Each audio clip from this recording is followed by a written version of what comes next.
रौनक प्रार्थना के गले से मंगलसूत्र तोड़ने की कोशिश करेगा, जिससे प्रार्थना का गुस्सा फूट पड़ेगा और इसी दौरान शिवांश आएगा रौनक की जमकर धुलाई करने। जी हां दोस्तों, कुमकुम भाग्य का आने वाला ट्विस्ट होने वाला है बेहद धमाकेदार। जैसा कि आपने देखा, स्मिता जेल से बाहर आते ही फिर से प्रार्थना पर बिफर पड़ी है, लेकिन अब रौनक ने खुद सच्चाई सबके सामने रख दी है कि न तो प्रार्थना दोषी है और न ही उसने स्मिता को फंसाया, बल्कि यह सब कुछ पायल की साजिश थी।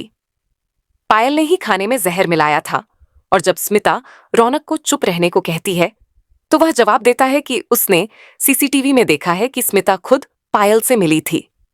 इसके बावजूद स्मिता अपनी गलती मानने को तैयार नहीं और प्रार्थना को ही दोष देने लगती है। अब रौनक पूरी सच्चाई जान चुका है और वह प्रार्थना के बिना रह नहीं सकता, इसीलिए वह सीधे उसके घर पहुंच जाता है और उसके कमरे में घुस जाता है। बुआ माँ यह बात नमक मिर्च लगाकर शिवांश को बताती है कि रौनक आया और सीधे कमरे में चला गया जहां प्रार्थना अकेली थी। यह सुनते ही शिवांश आग बबूला हो जाता है और कहता है कि वह रौनक को छोड़ेगा नहीं। उधर रौनक प्रार्थना से कहता है कि जब यह शादी तुम्हारे लिए कोई मायने नहीं रखती तो तुमने मेरे नाम का मंगलसूत्र क्यों पहना? मैं जानता हूं कि तुम मुझसे प्यार करती हो।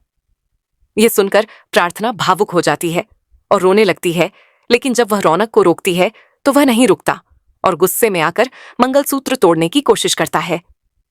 तभी शिवांश वहां पहुंचता है और यह सब अपनी आंखों से देखकर चौंक जाता है। गुस्से में वह रौनक को घर से निकल जाने का हुक्म देता है और कहता है कि प्रार्थना उसकी पत्नी है और उसके साथ ही रहेगी।